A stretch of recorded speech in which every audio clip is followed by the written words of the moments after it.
kelias. Tai turėjom jau ne pirmas kartas bandymų patekti į olimpiadą, tai vadinkim, teko praeiti didelius iššūkius ir džiaugiamės dabar būdami Paryžiuje. Ta savijauta apsakyti labai sudėtinga, tai turbūt vienas smagiausių akimirkų gyvenime, kokį teko patirti, nes kiekvieno turbūt sportininko gyvenimo svajonė yra žaisti olimpinėse žaidynėse ir labai džiaugiamės, kad tai pavyko būtent šiemet pasiekti ir mums.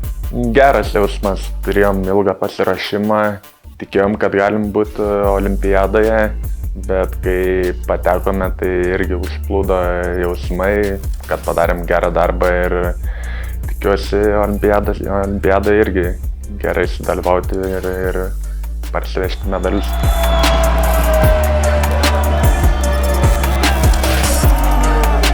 Manau, visos rinktinės, kurios žais olimpiadoje, yra vertas būti, bus tikrai kiekvienos varžybos svarbios ir, nežinau, turėsime stiprių varžybų ir reikia tikėtis, kad geriausia, kad, kaip sakau, pavyks iškovoti medalį Lietuvai.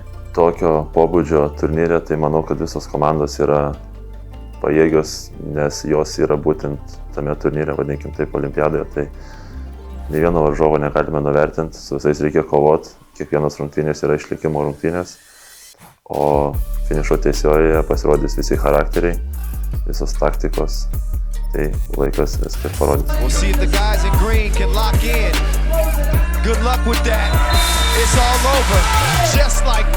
Pirmoji atranka susiklosti, kadangi pralaimėjome Latvijai ketvirtfinalyje, o Latvija tapo Tokijo olimpiniais čempionais, tai buvo toksai liūdesys, bet manau visą tai užgrūdina tokie dalykai.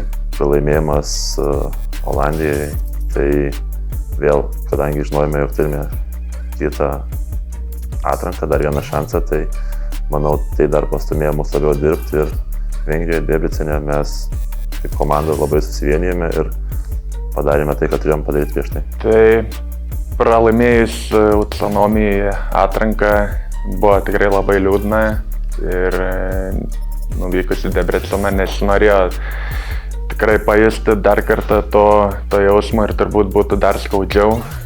Tai viską stengiamės daryti, kad būtume olimpiadoje, tai smagu, kad pavyko padaryti darbą, ką turėjom padaryti. Po Tokijo olimpinės atrankos tikrai buvo didžiulis nusivylimas, kad nepavyko patekti į olimpinės žaidynės.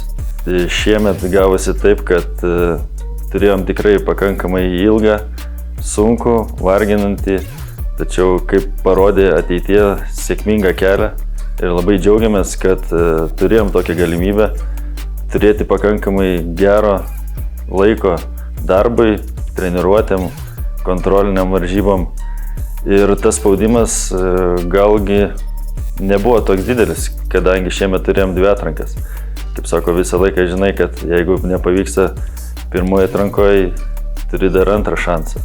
Tai vat, gaila, aišku, kad autonomijai finalinėje stadijoje nepavyko įveikti Olandų, pritrūko šiek tiek sėkmės, tačiau džiaugiamės labai, kad Vengrijoje susikaupimas, kaip sako, galbūt ir tas užgrūdintas autonomijai pralaimėjimas leido susitelkti, būti daug stipresniem, tiek psichologiškai ir pakankamai susikoncentravus ir užtikrintai žengti į olimpinės žaidynės.